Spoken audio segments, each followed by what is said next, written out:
After successfully conquering the mission, I chose to stay for the deeply affectionate female second lead. I told her the secret of the system: if she ever changed her heart, the system would erase my memories and take me away. Holding my hand with deep affection, she promised earnestly, "Don't worry, I will never change my heart." But 10 years later, when Christian and I were injured in the same accident, Tina completely ignored me and anxiously sent Christian to the hospital. Meanwhile, my arm was fractured, and the pain was so intense that I passed out. When I woke up again, I saw Tina's assistant standing guard beside my hospital bed. Yet I couldn't remember anything that had happened before at all. What happened? Why am I in the hospital?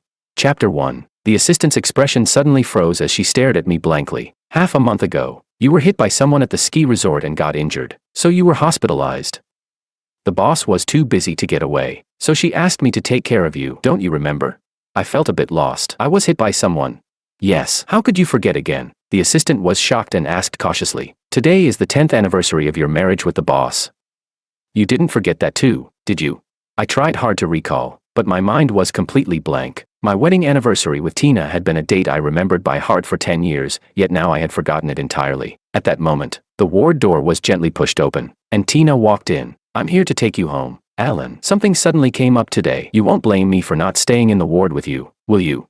I turned my head, my gaze falling on Tina's face. In those eyes full of affection, it seemed as if there was only me. She held my hand, her voice tinged with a soft, coaxing tone. "Don't be mad. I was busy with work some time ago and didn't know you'd had an accident. I really didn't mean not to come take care of you. I'm genuinely busy today too, so I couldn't stay with you. How about this? Tonight I'll cook myself. I'll make your favorite dishes." She was a hugely popular actress, glamorous and radiant in public, yet gentle and attentive toward me like a little woman at home. I knew she was busy, but in the past, even if I accidentally cut my hand while chopping vegetables, she would worry about me the entire night. Now, after I'd been in an accident, with a fractured arm, lying in the hospital for half a month, she had only sent her assistant to take care of me. I lightly pressed my lips together. "All right, let's go home." Tina told the assistant to leave first and personally took care of everything, handling all the discharge procedures for me. I sat on a chair, watching her busy figure, my eyes filled with confusion. Back then, Tina had insisted on marrying me even though her career was on the rise, despite me having nothing at all. On our wedding day, she told me, "I don't need you to make a lot of money. As long as you stay by my side, that's enough. I love you so much, so deeply." She truly lived up to those words. For the past 10 years, she had treated me just the same as always. Yet even though she still loved me as before, I couldn't help but feel that the distance between us was quietly growing.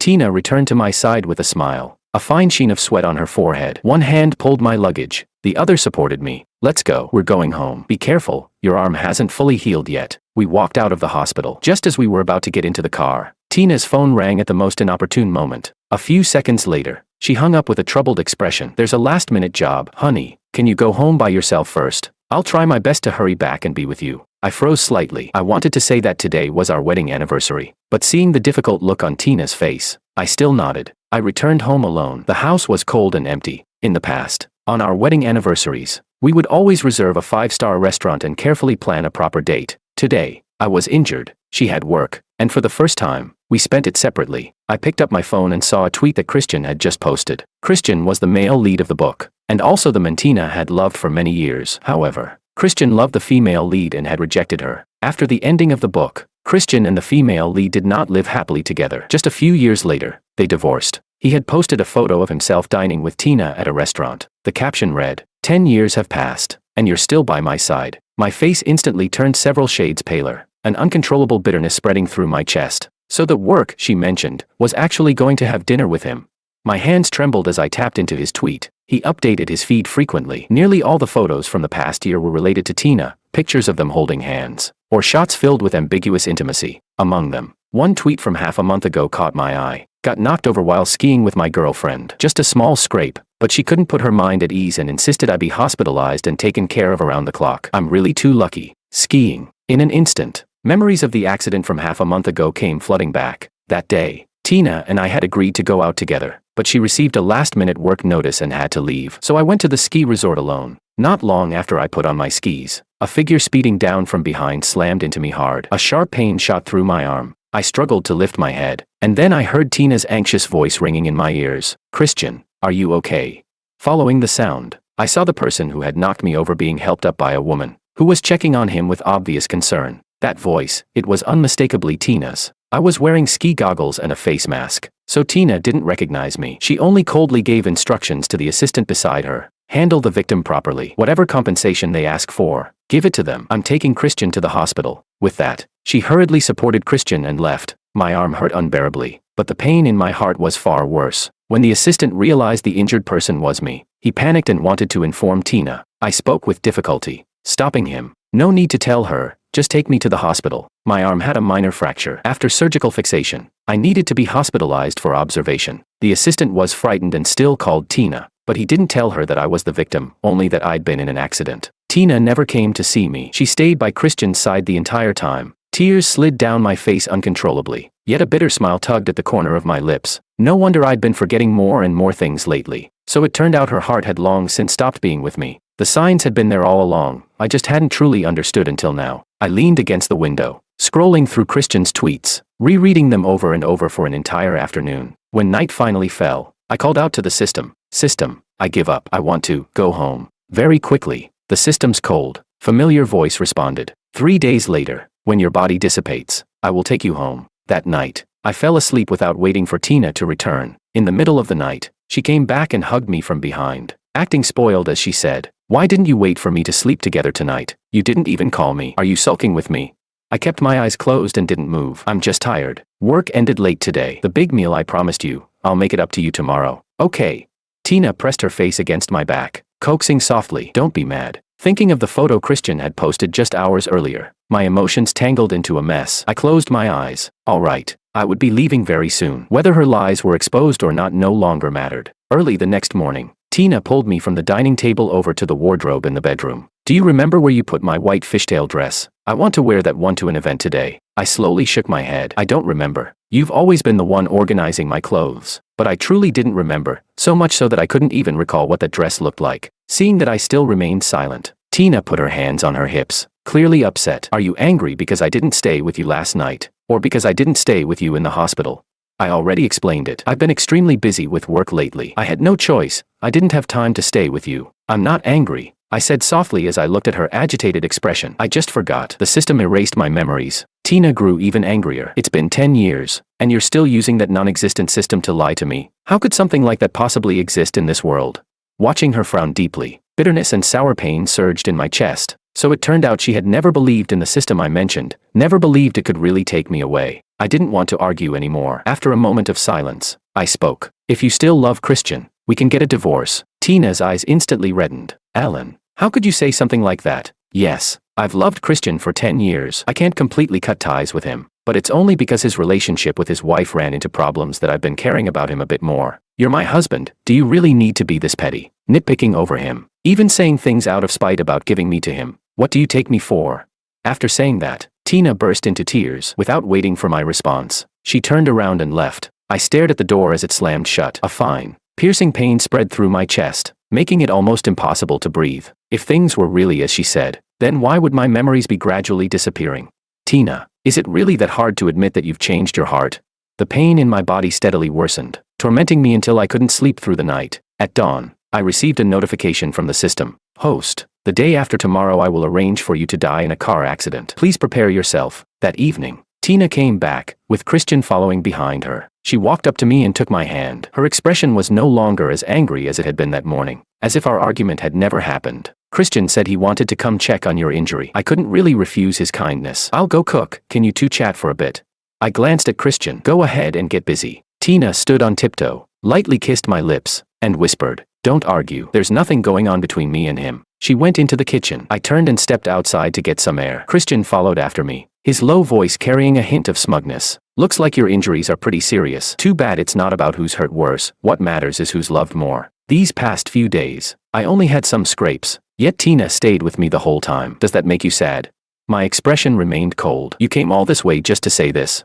Christian sneered. "I regret it. Tina loved me for 10 years, and I abandoned her for someone else. Fortunately, there's still a place for me in her heart. I still have time to win her back. I know you gave a lot for Tina, drinking yourself into the hospital to help her secure resources, nearly losing your life chasing away obsessive stalker fans. I can compensate you with money. Give her back to me." My vision went blank. All of that, I had actually forgotten everything. So it turned out I had already forgotten so many things about her. Seeing that I didn't respond, Christian grew dissatisfied. "Why cling to her? Tina loved me for years. All I have to do is lower my head a little and she's happy. You can't compare to me at all. If you don't believe it, I can prove it to you." As he spoke, he suddenly shoved me aside, then jumped into the swimming pool himself, thrashing around and crying for help, making a huge commotion. I crashed heavily to the ground. The arm that had already been fractured sent a surge of pain through me so intense that cold sweat instantly soaked my back. Just as I was about to call out for help, a panicked voice suddenly rang out behind me. "Christian."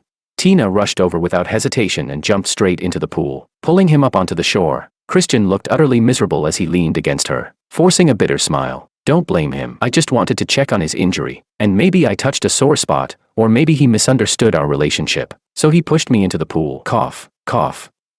"I should go home first." Tina suddenly turned to look at me, disappointment written all over her eyes. Yet she didn't scold me. She only said to Christian, "He's just sensitive and tends to overthink. Don't take it to heart. You're injured. Stay over at my place tonight." With that, she helped Christian up and walked back with him, then said to me without even turning her head, "Christian will sleep upstairs tonight. You take the guest room." Christian glanced sideways at me, the corner of his lips curling into a triumphant smile, as if declaring his victory. From beginning to end, I didn't say a word. It wasn't that I didn't want to speak. The overwhelming pain in my body made even breathing hurt, leaving me without the strength to open my mouth. I watched Tina, who used to have only me in her heart, who would panic even if I accidentally fell, now coldly support Christian and walk away. It seemed there was no longer any need for me to explain anything. Suppressing the bitterness and pain in my chest, I used my uninjured arm to barely support myself, enduring the sharp agony in my fractured arm as I slowly made my way back to the living room. I rummaged through the house looking for the first aid kit, but couldn't find it anywhere. Just as I was about to give up and return to my room to rest, Tina appeared in front of me.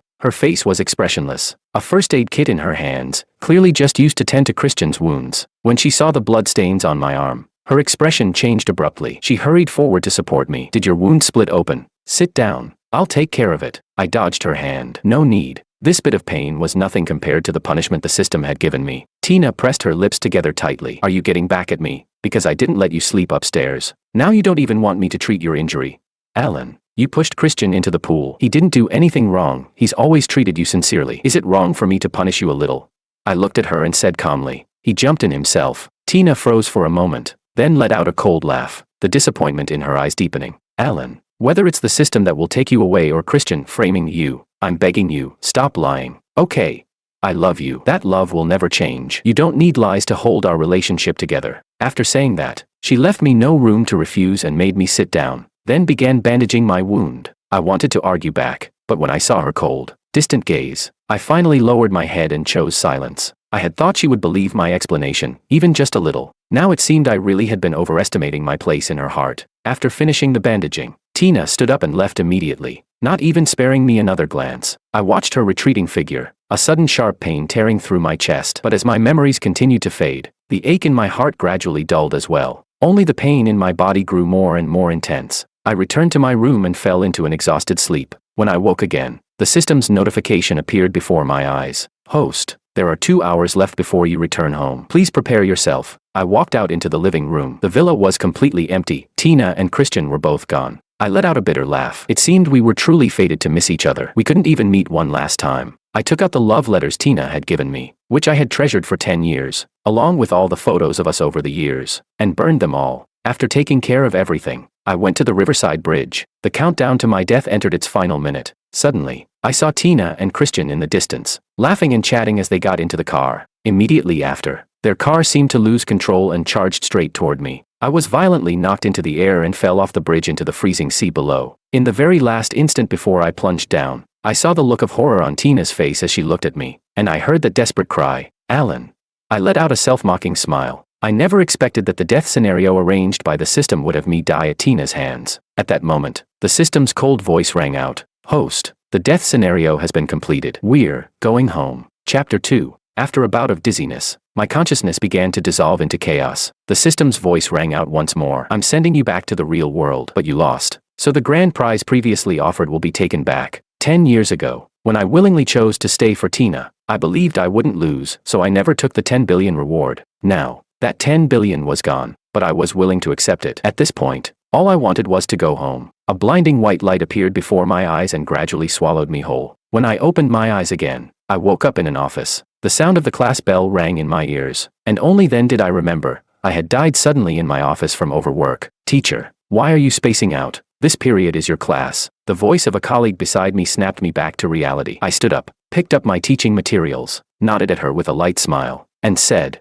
I was distracted just now. I'll head to class, the school, the classroom, the students I saw day in and day out. Everything before my eyes felt both familiar and unfamiliar. I quickly adapted to the rhythm of modern life and faced each day positively. Just like before. Class dismissed. Don't forget to do your homework when you get home. Watching the students sling their backpacks over their shoulders and scatter. I, too, finished a day of work. Passing by a park, I noticed a child in tattered clothes hiding behind a tree. Watching others play games, I walked over and crouched beside him. Why don't you go play with them?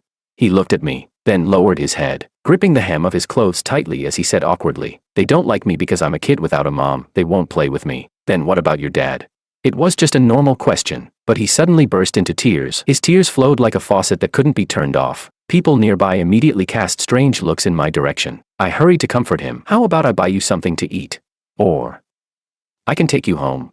How about coming to Uncle's place? Uncle has lots of good food. The moment those words left my mouth, I realized I sounded exactly like a human trafficker, but seeing the hope in his eyes, I still took him home with me. Only afterward did I learn that he had no parents and no home. My dad cheated. My mom ran away and left me behind. I lived with my grandpa, but he passed away the year before last. His body rotted in the house, and no one even noticed. His tone was flat, as if he were talking about something that had nothing to do with him. I patted his head gently. From now on, stay with me. I accompanied him back to his home, buried his grandfather, completed the adoption paperwork, and enrolled him in school. I named him Felix, hoping his future would be full of promise. He's also very obedient and considerate. He feels for my exhaustion and takes the initiative to handle all the household chores. I thought life would continue like this forever, but one night, deep in the darkness, I heard the system's call again. It sounded on the verge of collapse, its tone urgent. I need you to return to Tina's world again. Because of you. She has completely darkened. She's done many things that shattered her public persona. The world can no longer operate normally. As long as you can restore order to that world, I can give you double the wealth, enough to ensure you'll never worry about food or clothing for the rest of your life. After a long silence, I looked at the sleeping Felix. I only have one condition. Let me take him with me. No problem. Perhaps the situation was truly critical. The system agreed without the slightest hesitation. The moment I picked up Felix, a wave of dizziness surged through my mind. When I opened my eyes again, I was back on the overpass where I had died. Felix, jolted awake from his sleep, looked utterly confused. He grabbed my collar and asked, Where is this? Am I dreaming? I flicked his forehead lightly, set him down on the ground, and explained, This is another world. I have something to take care of. So cool.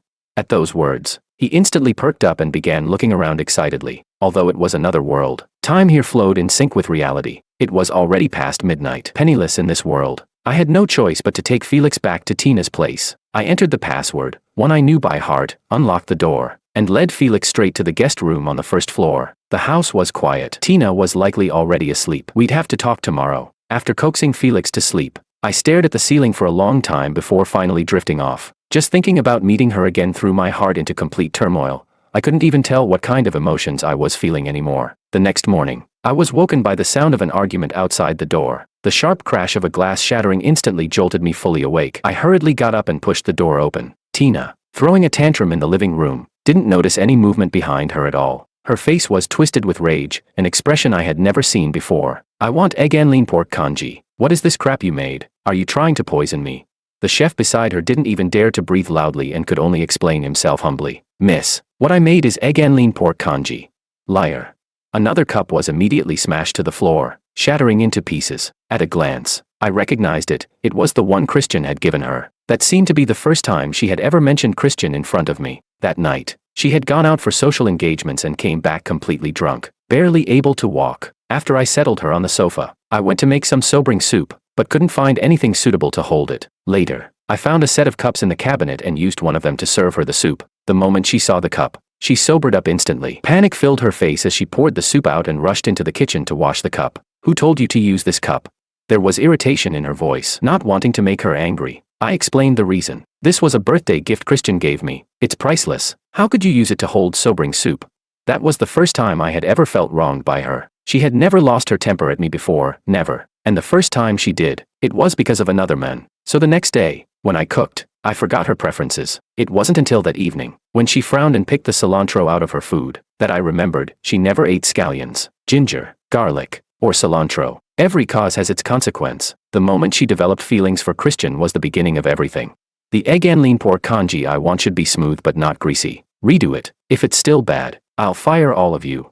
The congee she was demanding was something I could only make by adding my own techniques. She knew full well they couldn't make it, yet she still chose to torment them like this. At that moment, the butler, drenched in cold sweat from fear, turned his head and saw me. In that instant, his entire body trembled as if he had seen a ghost, terror filling his eyes. "Alan, you're not dead. Didn't you fall off the overpass?"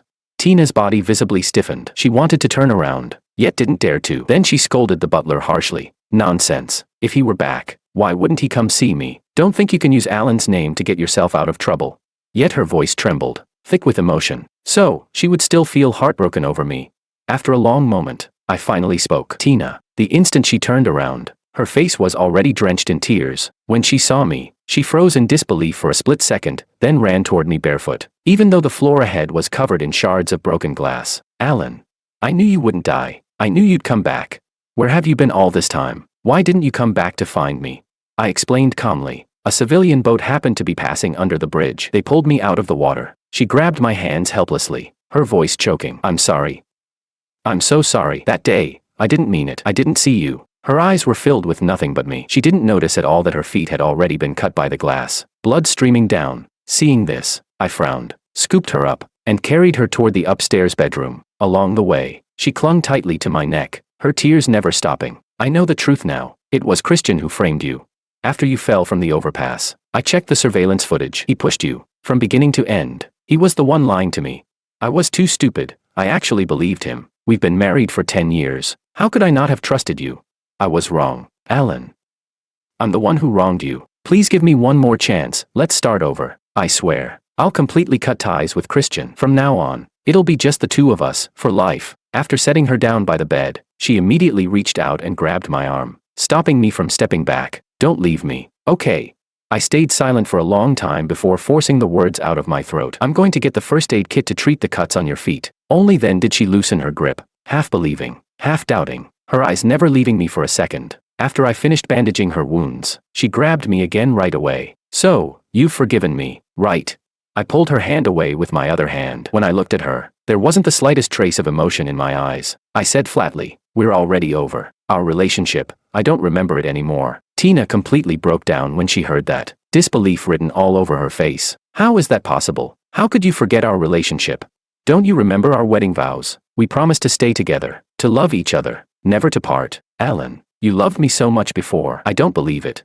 I wasn't lying to her. From the moment I saw Tina again until now, no matter what she said, I felt nothing at all. Even seeing her cry didn't make my heart ache. Perhaps this was the price of losing the gamble. I let out a quiet sigh. "You said it yourself, that was before. When love is gone, it's gone." Just as she was about to say something more, a childish voice from the doorway interrupted her. "Dad, what are you doing here?"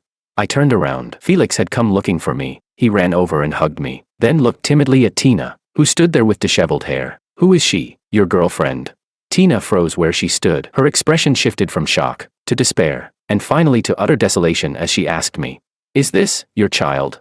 Before I could answer, she made up her mind on her own. "Alan, I can accept everything about you, even a child you had with someone else, as long as you come back to me." I glanced at Felix with a faint, almost amused look. Any urge to explain vanished instantly. Maybe hitting her with reality a few more times would finally wake her up. So I said, "If you say you love me, then give everything back, all the things I once did for you." From that day on, Tina and I lived together in a strangely delicate balance. On the surface, it seemed like we had returned to the intimacy of the past, but in truth, nothing she did stirred even the slightest ripple in my heart. She took over all the cooking, and tonight was no exception. Yet I stared at the bland dishes on the table and didn't pick up my chopsticks for a long time. Seeing this, Tina asked cautiously, "Is it not to your taste? I remember your preferences are the same as mine. You like light food the most." The next second, Felix snorted softly beside me, not even knowing he loves spicy food. "And you still have the nerve to say you love him?" Tina frowned immediately and shot back. "How is that possible? He's always cooked food like this, 10 years without change." "That's because you like it." Those words made her freeze. I lifted my eyes and said calmly, "Because you don't like the smell of chili. You start coughing as soon as you smell it. For 10 years, I've been forcing myself to adapt." I picked up a piece of greens and took a bite. Yeah, no appetite. Then I put down my bowl and chopsticks and left the dining room. Felix followed after me, leaving her alone behind. Back in the room, Felix tugged on my hand. You only regret it after losing something. I looked down on her. His little grown-up expression made me chuckle despite myself. Then what if your mom came back?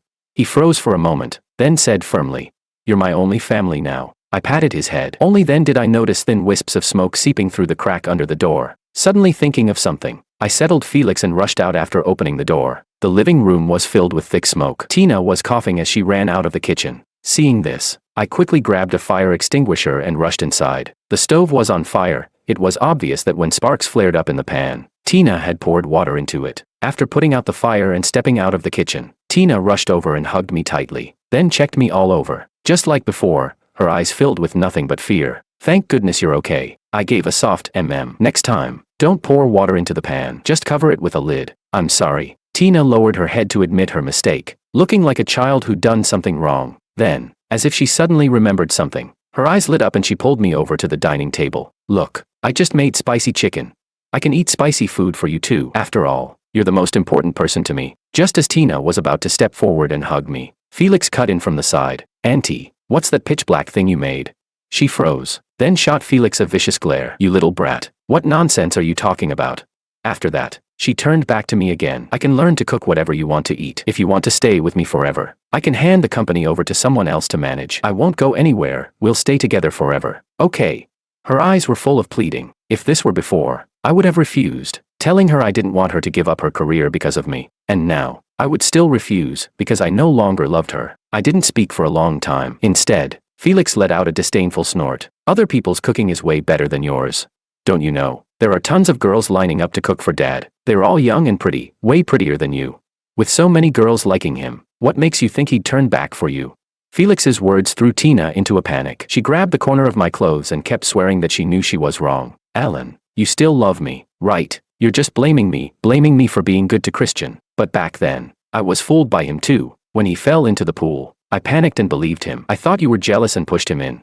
It's all my fault. Hit me if you want, as long as you can forgive me." I pressed my lips together and spoke calmly. "I want to eat sugar-roasted chestnuts from the west side of the city." Tina's home was in the east. Going there would mean crossing almost the entire city. But only that shop's sugar-roasted chestnuts tasted sweet to me. For the past 10 years, I'd always wanted to go buy them, but I had to stay home and prepare Tina's 3 meals a day, making sure she could eat warm, decent food as soon as she got off work. Thinking about it carefully, I realized I, too, had lost myself for love, forgotten my own needs. Now, before leaving, I just wanted one last taste of sugar-roasted chestnuts. As soon as I finished speaking, Tina didn't hesitate at all. She nodded frantically and agreed. "I'll go buy them right now. You'll wait for me to come back, okay?"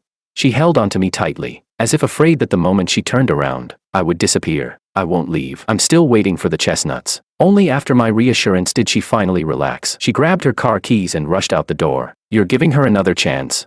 As soon as Tina left, Felix asked me, confusion written all over his face. I looked toward the door and shook my head. "No, I really just want to eat sugar-roasted chestnuts." That was how Tina and I had begun. After all, last time, I had planned to leave right after eating sugar-roasted chestnuts, but Tina had made me stay. After eating the chestnuts this time, I really was going to leave, consider it a farewell to the past. Just as I was about to head back to the room, the doorbell rang urgently. I frowned and looked toward the front door. In the darkness, it felt as if something was about to break in. "Did that auntie come back this fast? Didn't you say she went to the west side of the city?" Felix said as he walked toward the door. "Wait."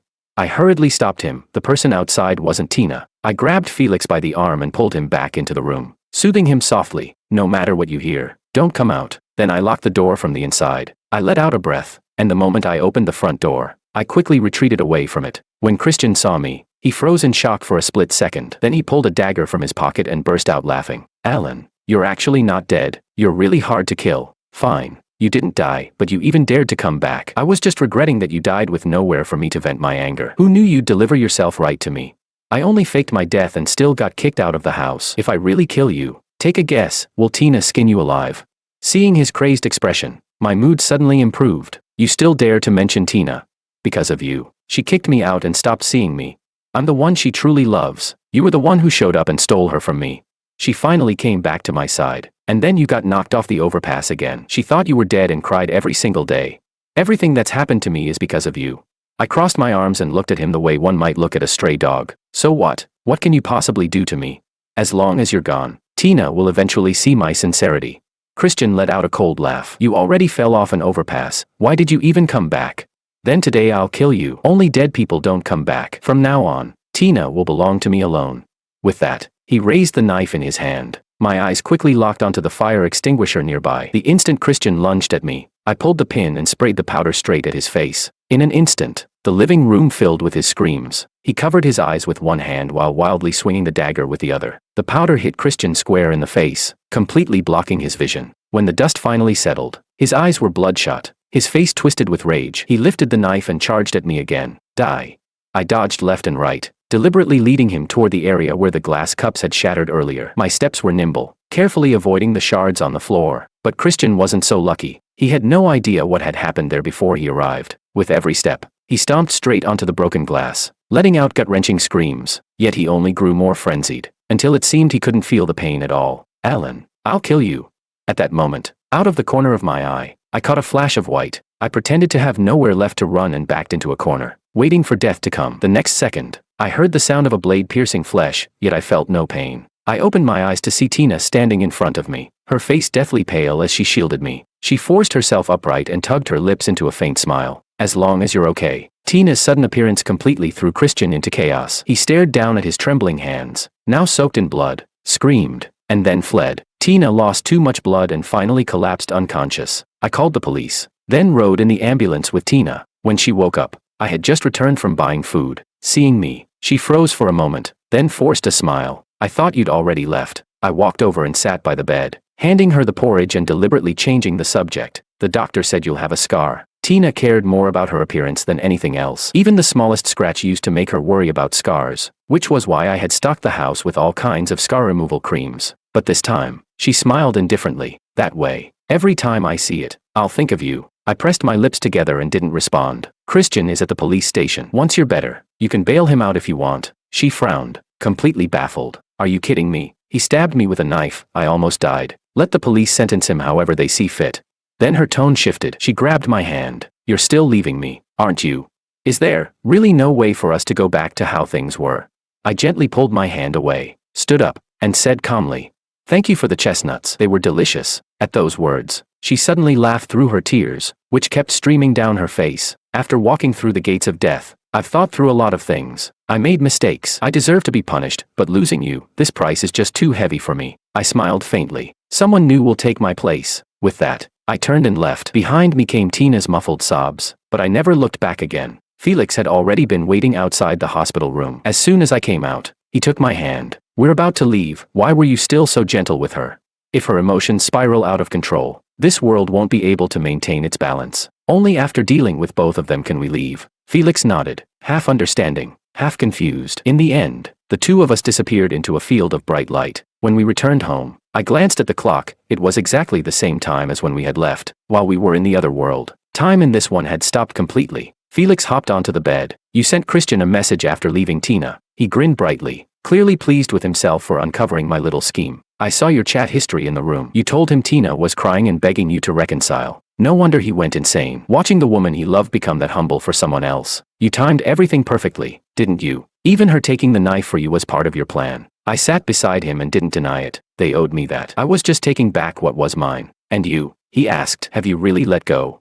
I didn't answer. Instead, I gently pushed him down onto the bed. "It's late. Go to sleep." He closed his eyes and muttered softly, "I hope I won't be betrayed like you in the future." I couldn't help but chuckle, lightly patting his back as I lulled him to sleep. Under the night sky, the occasional cry of a nightingale drifted in through the window. I turned to look at the moon outside. It seemed to whisper to me, or perhaps to comfort Felix, "The future will be better. For both of us."